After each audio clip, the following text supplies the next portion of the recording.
The Quran you have in your hand is coming from who? Quran came from Allah. Allah is the one who is guarding the Quran. That's not true. That's not true. The Quran never received by Allah.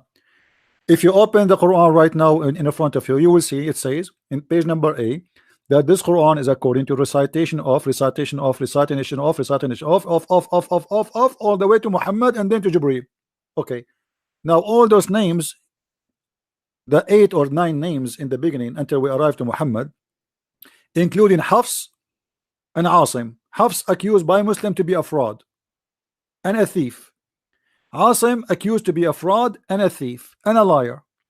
And any hadith come from Asim and from Hafs, both are rejected, for they are liars. All the hadiths are Okay. lies. Hold on. Let me show you this stupidity in Islam. How you refuse this person to give you a hadith, but you accept him to give him Quran.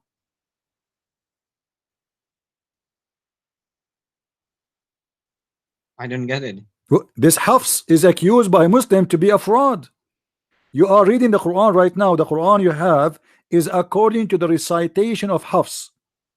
Hafs is the son of Asim, his stepson. Asim is accused to be a fraud too. So now we have the last 2 sources of the Quran, which you Muslims are reciting right now, coming from 2 fraud people. How do you trust it? His hadith is not accepted. Asim, any hadith is coming from Asim is rejected. Any hadith is coming from Hafs is rejected. Why? Because he's a fraud, he's a liar. Okay, so he's a fraud, he's a liar. We take his Quran. We reject his hadith. We accept his Quran. Why would you take his Quran? You tell me why you take his Quran. You tell me why you are taking his Quran. This is the Quran. This is the Quran of Hafs, my friend. This is not the Quran of Uthman. The one who gave you this Quran is not Uthman. Is the recitation of Hafs, which means Hafs can change, play whatever he wants. So how we can trust? How we can trust? Okay, you just hold on. You are the one who said. Listen, you are the one who said. You all those who exist in the time of Muhammad, they are doing something bad against Islam. So the hadith is not trustworthy and it's bad. Okay, but the hadith is collected almost in the same time of the Quran being collected. No, Quran was written by Prophet. Where is the book of Muhammad? Do you have it? No, I don't have it. So what do you mean here is written by a prophet? What are you talking? If it's written by the prophet, why you are saying in that Quran you have, it says this Quran is written according to recitation of Hafs, according to recitation of Asim. Recitation. My friend, it says there, according to the recitation of Hafs, according to recitation of Asim, according to recitation of etc. So you don't have a book, you have recitation. If you have a book, you do not need all those recitation. You say this is the Quran according to the Prophet Muhammad, and that's it. But because, my friend, you don't have the book of listen. You don't have the book of Uthman. You don't have the book of Muhammad. You have recitation of many people who came long after Muhammad. Asim and Hafs exist more than 200 years after Muhammad. Is tashkil part of the Quran? Did Allah reveal the Quran with tashkil? No, there is no tashkil and there is no dots. Well, the dots were there, I believe, because without dots, no, there was no dots. No, there was no dot. Those are addition. Those are addition by a guy. He is not even an Arab. The one who add the dots and add the vowels to the Arabic letters is not even an Arab, and that make the Quran more stupid. Because how you can read it? You just said it's impossible to read Arabic without the dots, and without the dots, it's not even possible even for an Arab. It's sure, yeah, you are right. This is why how we can know. Not only this, what if I show you that your prophet? Listen. Have you ever heard, Ahmad? Have you ever heard of somebody? Did you see, with my respect to all people, did you see somebody? He have because he's old, he lost his teeth. Okay. Yeah. Do you think somebody he lost his teeth can recite Quran correctly? No, it will be a little difficult. Okay. Guys, did he say it's going to be difficult? Do you know that Muhammad he have no teeth? Come on, CP. Huh? Why this to me? I mean, my friend, all Islamic books confirm that Muhammad, his teeth was broken. All the cabinet from top and down are broken. The pagans they throw a rock at Muhammad. And because of that, Muhammad he lost all his teeth. So how you can learn Quran from a guy he cannot recite Arabic words correctly. Yeah, the pagans in Taif, I believe. Huh? Pagans in Taif, right? It doesn't matter where, my friend. They broke his teeth. Listen, CP, let me tell you something. Just listen. No, you listen. Did they break his teeth or not? No. Guys, read with me. Nonsense. Read with me, guys. Read with me. Read with me. On the day of Uhud, this is in the beginning of Islam. It's not even like after in the beginning. This is the beginning of the Quran. In the day of Uhud, a molar of the messenger of Allah, SWA, was broken and he was wounded. Blood started pouring down of his face. And we can find you from the book of As-Sirah, the book of Al-Bidayah and Nihaya, Ibn Kathir, everywhere. The teeth of Muhammad is gone. How this guy can recite Quran? Let me recite to you the Quran the same as Muhammad without teeth. How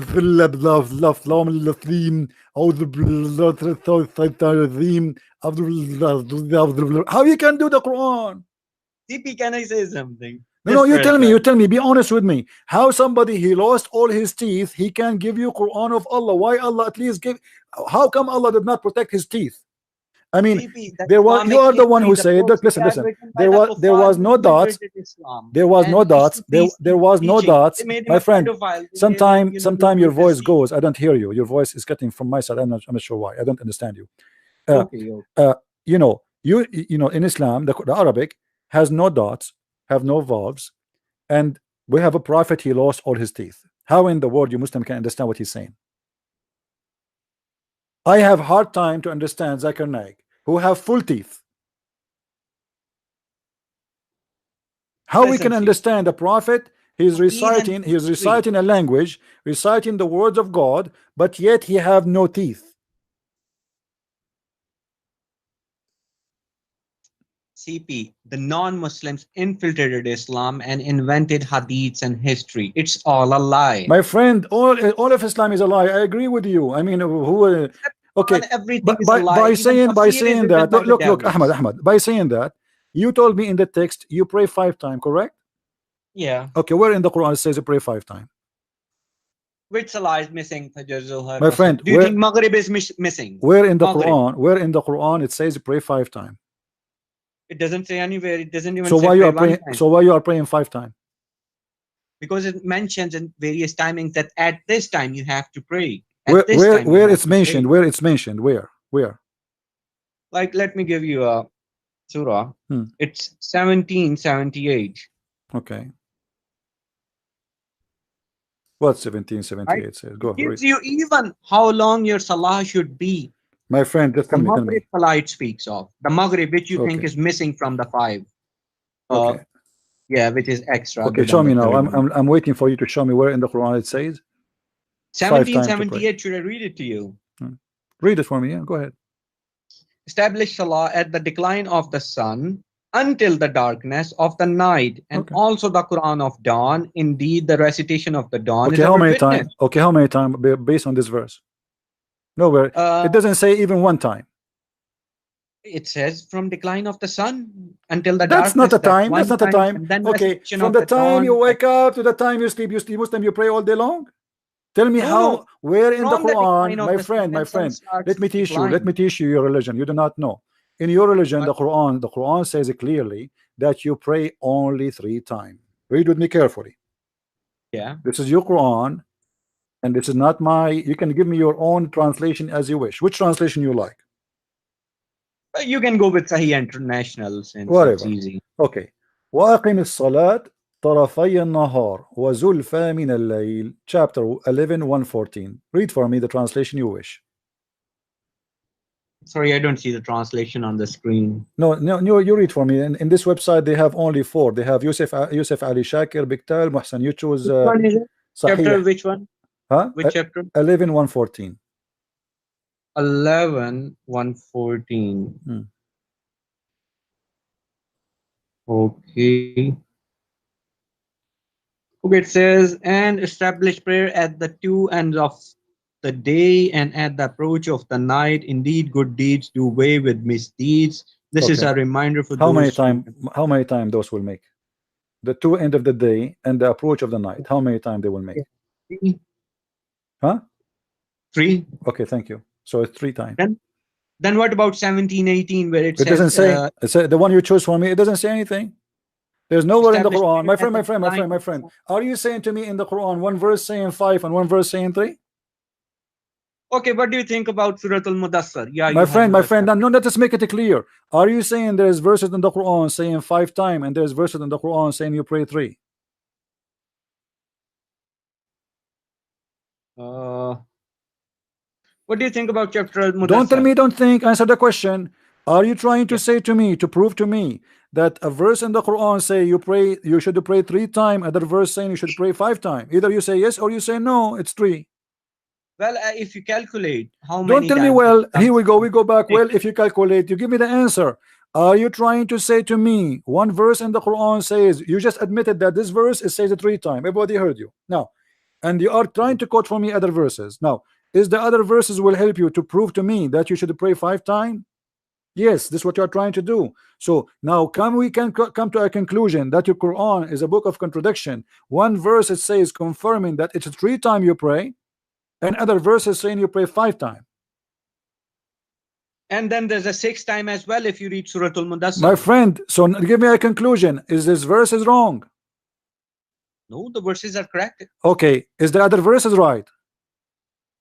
Well, if you calculate the don't tell me if we calculate. You keep saying if we calculate. Here the Quran is so clear. It says pray the 2 end of the day and the approach of the night. We ask you how many time that will make. You said 3. Thank you very much. So now this verse in the Quran confirmed that a Muslim prayer is going to be 3 times.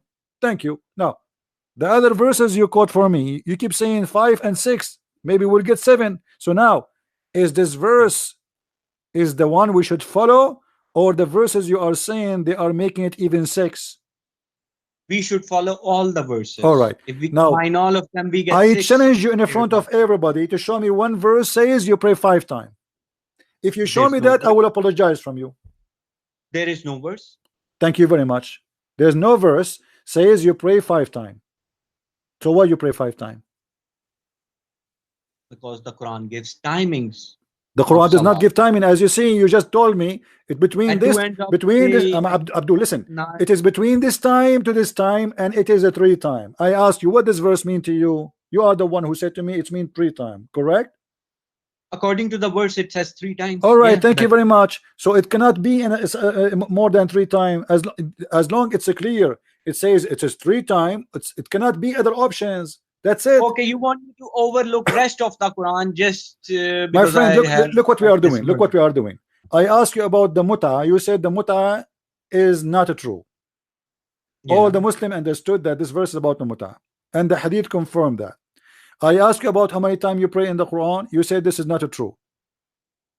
It is not. It's not 3 times. It's 5 times. Now I showed you the verse. You said it is saying 3 times. I ask you to show me. I ask you to show me. I ask you to show me one verse speaking about praying 5 times. You could not. Yeah. Why you are going by the assumption, not by the confirmation? This one is confirming to you that it is a 3. Other verses are also confirmation that you should also pray time. No. It does not confirm anything. It does not confirm anything. Well, to you maybe it doesn't confirm anything, but what do you mean to me not okay, no, it does not confirm to you, because you could not bring me one chapter in the Quran say you pray 5 times. There's no such verse which says pray 5 times. You have to calculate them. Okay, here we go. If we calculate them, that will make them according to you 5, but here it says 3.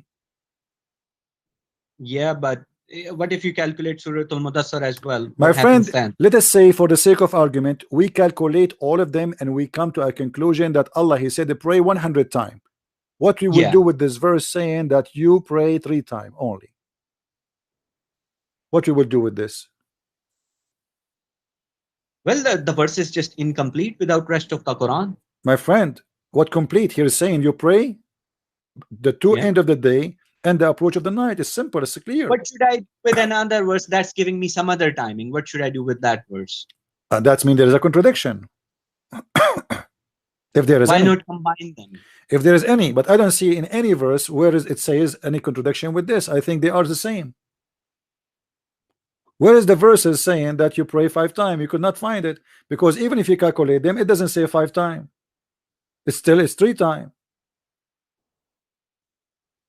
Yeah, well, CP, no So comments. you are following, yeah. this is make it clear, you are following the hadith, you are not following the Quran.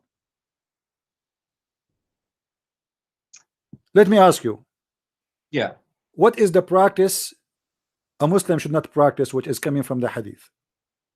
pardon, sorry, I don't get your question. What is the practice you reject Muslims do which you think it's coming from the hadith? Something Muslim they do, you think it is not should be to be followed in Islam? Yeah, like the sunnah, like even in the salah, as soon as they go into sitting position, they start committing shirk. They start calling upon Muhammad, which is a shirk, which they should not do.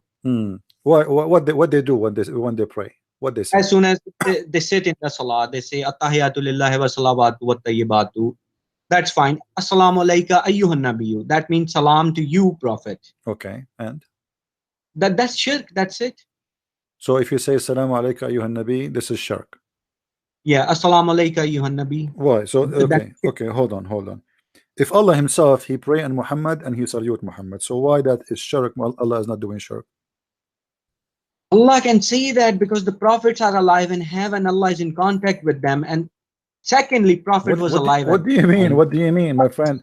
My friend, when Allah he said, Allah he ordered the Muslims in the Quran to pray and to salute Muhammad. Where does he say that? Okay, here we go. If we go, and Allah wa malaikatahu yusalluna ala nabi. Yeah, let's get to that verse. By the way, you asked me some questions some time ago, which I have an answer. I will. Let us finish this, and you can. Inna Allah wa malaikatahu yusalluna ala nabi. Ya ayyuhalladhina amanu sallu alayhi wa sallimu taslima. Chapter 33, verse number 56. Allah he ordered you Muslims to pray on Muhammad and salute him. This is Quran. That's a bad translation. I know, I agree. That's not only bad translation, this is a false translation. I don't read translation, I'm reading Arabic. Yeah. Okay, and how you know that this is a false translation if you do not know Arabic? Just hold a second. I'm going with something.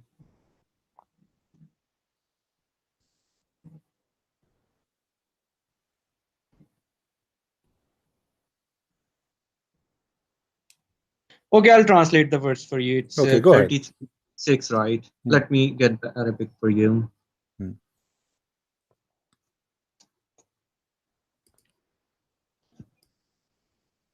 Inna Allaha wa malaikatu yasalluna ala nabi ya ayyuhallazina amanu sallu alayhi wa sallimu taslima. Indeed, Allah and his angels are in contact with the Prophet. So you who have believed, contact the Prophet and submit and accept. Contact? What are you? Hold on. The word yusallun mean it came to be contact. What is that? Allah is calling his phone? What do you mean contact? Allah and angels were in contact with the Prophet. Okay, hold on. But where is the word contact coming from? The word in Arabic is yusallun. Yeah, yusallu, salat, sallu. Okay, what salat mean? What salat mean? Allah is in contact with everybody. My friend, salat does not mean contact. Salat mean pray. Okay, I've got a verse for you. Just don't change. Salat, it have one meaning, pray. And I can show you tons of verses in the Quran saying the word salat. Always it's come and it mean pray. Do you agree? Okay, CP, just listen to this. Ulaika alayhim salawatun min rabbihim wa rahmat. Okay, so what does it mean? Salawat, for those, there's a prayer to them from their Lord. Okay. Allah prays to Allah, does salawat on them. Yes. So he pray on them. He pray on them. Yes. Yeah. Allah is praying to them. No, he is praying on salawatun alayhim. You said alayhim, right? Yeah. Okay.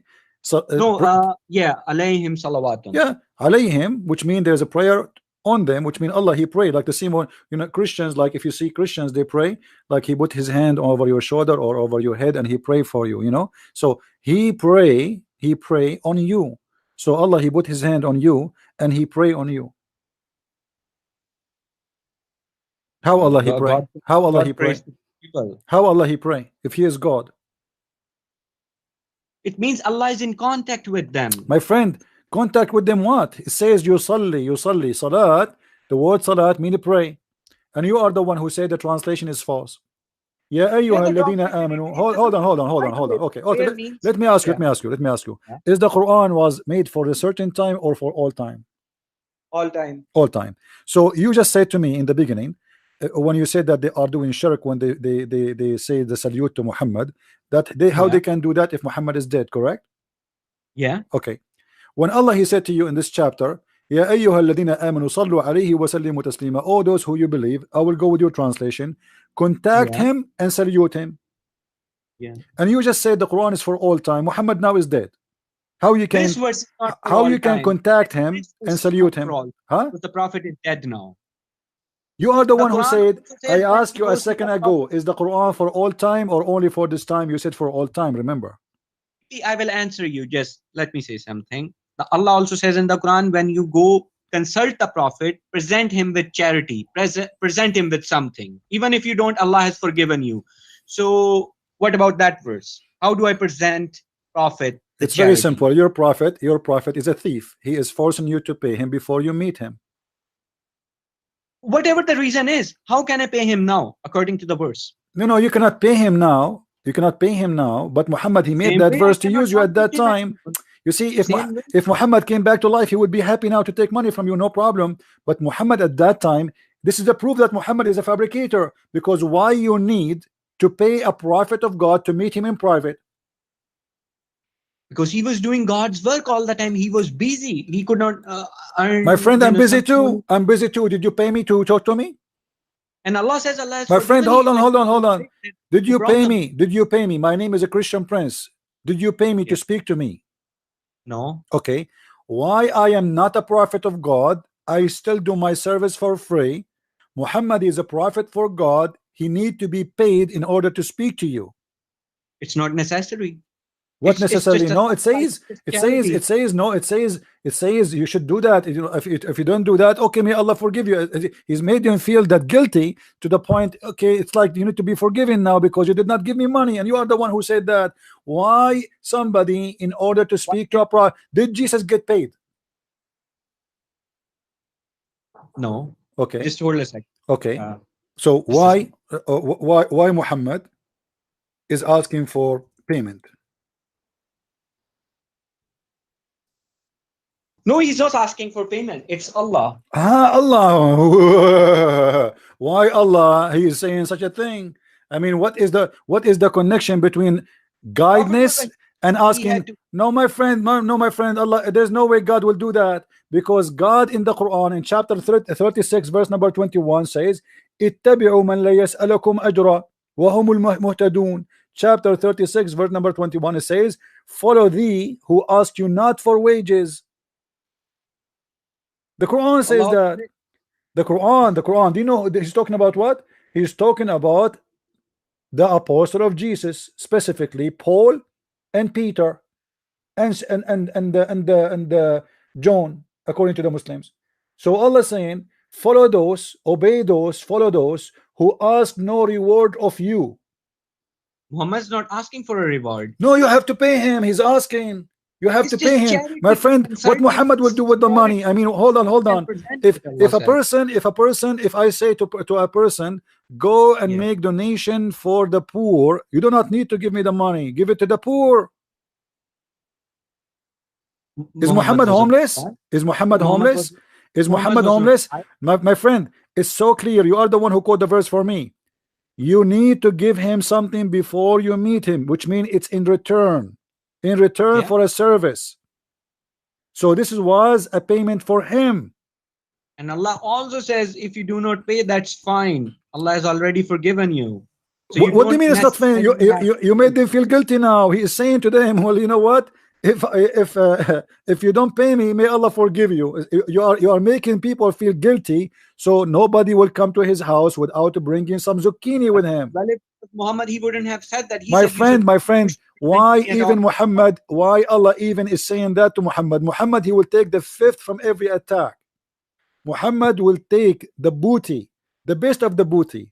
Muhammad be in favor in everything. Why Muhammad he need that? Why I cannot consult in the, did you notice it says if you cancel in do consultation in private? In private. So who is the one will pay if it is a consultation in private? So Muhammad, he made himself like a clinic. So anyone will come to me in a private. This is a private service. You have to give the prophet some money. Otherwise, it's not really appropriate. So now the Muslim, they heard that anyone who will come to the prophet, he will feel guilty. Even if you say to him, okay, well, if you don't have, I mean, obviously the one who don't have what he can do. So, but why a prophet of God, he insists that before you see him, you have to give him something. Well, that's charity. What is charity, my friend? Do you have? Okay. Are you saying to me, my moral is better than your prophet? I am a Christian prince. You don't need to pay me in order to talk to me. And I will not say to you, may God forgive you because you did not make a donation for me.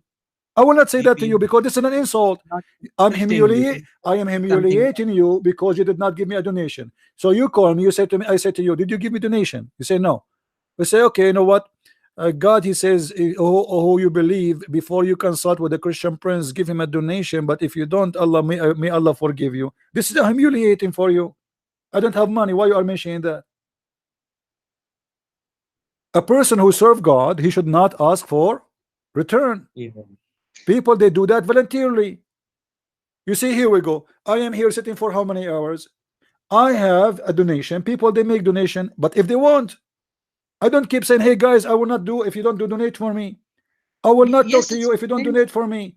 Do the guy who called me before you, he donate to me? No. The guy who called before donate to me? No. The guy who called before donate to me? All those who call me, actually, none of them donate to me, but yet I talk to them, I spend my time with them, and I don't ask them to make a donation. So why a prophet of God who is not like me? I am just a normal man. I need to make living, my friend. Listen, I need to make living. I need to support Muhammad. He have the fifth of the booty. Muhammad, he steals shoes. Muhammad, he steals donkeys. Muhammad, he steals women. Muhammad have a lot of money. Why he need people to pay him before they meet him? He distributed everything to the poor. My friend, this is a lie. This is a lie. How a person he is poor can open 13 houses? He never had 13 houses. What do you mean he never have? All the wives he have, where he have them? Where? In the shelves?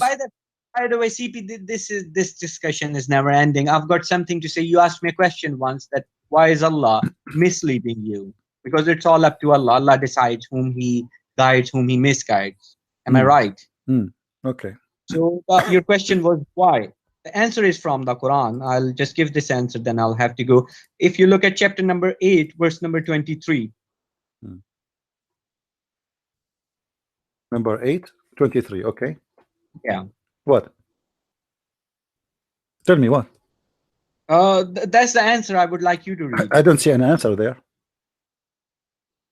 Chapter number 8, verse number 23, not 16. My friend, I did not say anything. I say I don't see the answer there. Which verse is that?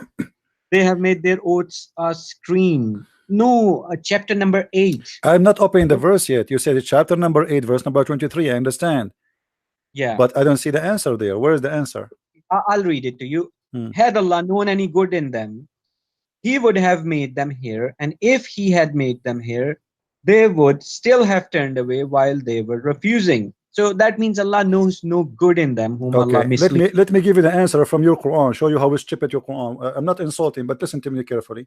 Isn't it your Quran is the one he said he is the one who blocked our ears and our eyes so we don't understand? Yeah. So how he is the one who blocked our hearing and our eyes and our heart, and then he says if he knew that there is good in their hearing and there is good in them,